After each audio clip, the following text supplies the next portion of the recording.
ভোরের আলো ফোটার আগেই ঘাটে ভিড়ে জেলেদের ছোট ছোট নৌকার বহর। তখন থেকে ধনু নদীর পাড়ে গড়ে ওঠা এই মাছ বাজারে ক্রেতা বিক্রেতার হাঁকডাক শুরু হয়। যেদিকে চোখ যায় কেবল মাছ আর মাছ, যেন প্রাকৃতিক মাছের এক বিশাল রাজ্য। হাওরের মাছের কদর রয়েছে সারা দেশ জুড়ে। চাহিদার কারণে মিঠা পানির সুস্বাদু এই মাছ ঘিরে ব্যবসা বাণিজ্য রমরমা। হাওরের দেশি মাছের জন্য কিশোরগঞ্জের করিমগঞ্জের বালিখলা মাছ বাজারের পরিচিতি অনেক। এখানে প্রতিদিন 1.5 থেকে 2 লাখ টাকার প্রাকৃতিক মাছ বেচাকেনা হয়। শত শত জেলে ও মাছ ব্যবসায়ীর জীবন জীবিকায় ভূমিকা রাখছে বালিখলা মাছ বাজার। কিশোরগঞ্জের হাওর অঞ্চল সহ নেত্রকোনা ও সুনামগঞ্জের কিছু হাওরের মাছও উঠে বালিখলায়। বেচাকেনা শেষে ঢাকা, চট্টগ্রাম সহ এগুলো ছড়িয়ে পড়ে সারা দেশে। কিশোরগঞ্জ সহ বিভিন্ন জেলার মাছ ব্যবসায়ীরা ভোর থেকে ভিড় করে সেখানে। ভোর 6টা থেকে সকাল 8টা পর্যন্ত জমজমাট থাকে মাছ বাজার। কেবল ব্যবসায়ী নয়, যে কেউ চাইলে মাছ কিনতে পারেন এখানে। আজকে আমরা এই কিশোরগঞ্জের ঐতিহাসিক এই হাওরে আসছি। হাওড়ে আসার পর আমরা এখানে ফজরের নামাজ আদায় করেছি। করার পরে আমরা জানতে পারলাম যে বালিখোলা এই মাছের বাজার, বিভিন্ন রকমের মাছ পাওয়া যায়। আজকে আমরা সেই 32 জন শিক্ষক মিলে আমরা মাছের বাজার পরিদর্শন করতে আসছি। ছোট বড় অনেক রকম মাছ দেখে আমাদের খুবই ভালো লাগলো। আশা করব যে আমরা এখানে বেরোনোর পরে কিছু মাছ আমরা এলাকাতে নিয়ে যাব। এখন কি আমাদের আরও যারা আছে আত্মীয়স্বজন, তাদের সবাইকে বলবো যে আপনারাও এখানে আসেন, বেরোয় যান, আপনাদের অনেক ভালো লাগবে। খুব সুন্দর জায়গা। আমরা আজকে এখানে মাছের বাজার থেকে খুবই আনন্দিত। ঢাকা থেকে আসছি, তো এই বাজারের কথা শুনছি অনেক। তো রাত 3টার দিকে রওনা দিয়ে এই মাত্র আসলাম, দেখতেছি, ঘুরতেছি, দেখি কি অবস্থা। অনেক মাছ দেখলাম উঠছে। ঢাকা শহরে তো সচরাচর এরকম পাওয়া যায় না। তো ওই এতে আমরা আসছি, দেখি কি করা যায়, কি কেনা যায়। এখানে আসলে তাজা তাজা মাছ পাওয়া যায়। আমি এখান থেকে প্রায়ই মাছ কিনি। মাছগুলো খুব ফ্রেশ হয় এবং কি হাওরের তরতাজা মাছ হয়।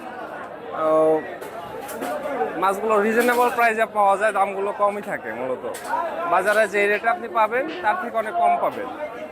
আমি চাপিলা মাছ নিয়েছি, চেলা মাছ নিয়েছি, ঘাওড়া মাছ নিয়েছি, বাইম মাছ নিয়েছি। তো এই সিজনে ছোট মাছটা বেশি পাওয়া যায়।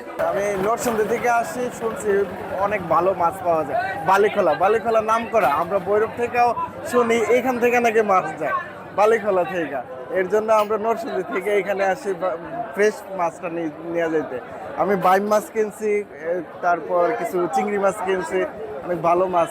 তার আগেও একবার নিয়ে গেছি, তার জন্য আবার আসলাম। এ বাজারে পাওয়া যায় হাওর আর নদ নদীর মাছ, বোয়াল, শোল, বাইম, শিং, মাগুর, চিংড়ি, কই, পাবদা, ট্যাংরা সহ নানা জাতের মাছ পাওয়া যায় বালিখলা মাছ বাজারে। মাছ বেচা কেনায় বাজারটিতে প্রতিদিন গড়ে 1.5 থেকে 2 লাখ টাকা লেনদেন হয় বললেন ব্যবসায়ীরা। বিভিন্ন জায়গা থেকে আসে মাছ, একদম রাত্রে মাছ লয়ে আসে।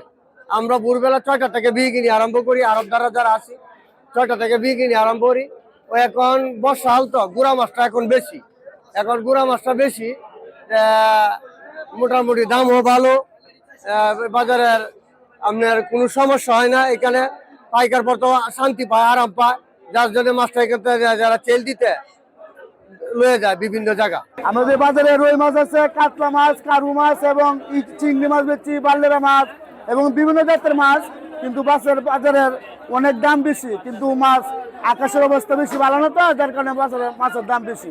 6টা থেকে ব্যস্ত আছি। 6টা থেকে এই রুই মাছ, কাতলা মাছ, কার্পু মাছ, এরপরে ইসা মাছ, বাইম মাছ, স্টার বাইম, চিকড়া, বিভিন্ন জাতের মাছ। বিভিন্ন দামে বিয়ে হয়। এক ধরে বিয়ে হয়, আরতে বিয়ে হয় 3 লাখ, 4 লাখ, 5 লাখ টাকা, 2 লাখ, 3 লাখ টাকা বিয়ে হয়, 1.5 লাখ টাকা বেচে। যে যেরকম পায় এরকম বেচা আছে। 100 বছরের পুরনো নদী পাড়ের বালিখলা বাজারে 70টি মাছের আড়ত রয়েছে। প্রতিদিন আড়তে বিক্রি হয় 1 থেকে 1.5 লাখ টাকার মাছ। সরকারি সহযোগিতা পেলে এখানে আরো রাজস্ব বাড়বে বলে মনে করেন বাজার ব্যবসায়ীর এই সভাপতি। খাইলেজুরি, সুনামগঞ্জ, দিরাই, বিভিন্ন প্রত্যন্ত এলাকা থেকে সকালবেলা মাছ আসে। এই বাজারে প্রায় বর্তমানে প্রায় 1.5 টাকার মাছ প্রতিদিন বিক্রি হয়। আর হেমন্ত সিজনে প্রতিদিন 3 কোটি 4 কোটি টাকার মাছ বিক্রি হয়, কারণ বিভিন্ন নদ নদীর মাছ আছে। আর এই বাজারে মিঠা পানির মাছ, তো মাছ খুব সুস্বাদু মাছ। এখানের মাছ বিভিন্ন এলাকা থেকে, ঢাকা থেকে, বিভিন্ন জায়গা থেকে লোকজন আইসা এই দেশি মাছগুলা পায়, নদীর মাছগুলা এই আউশ করে মানুষে কিনে এনে দামও ভালো পায়, বাজারের বেচা কিনেও ভালো। আর বর্তমানে বাজার ভালো উন্নত আছে। আপনারা সরকার একটু এই বাজারের প্রতি দৃষ্টি রাখলে এই বাজারটা আরও বেশি উন্নত হবে। সংরক্ষণ সহ অবকাঠামোগত সুবিধা না থাকায় প্রতিদিন উল্লেখযোগ্য পরিমাণ মাছ বাজারে নষ্ট হয়। সুযোগ সুবিধা নিশ্চিত করা হলে এই বাজার স্থানীয় অর্থনীতিতে আরও অবদান রাখতে পারবে বলে বিশ্বাস ক্রেতা বিক্রেতাদের। Dhaka journal, news desk.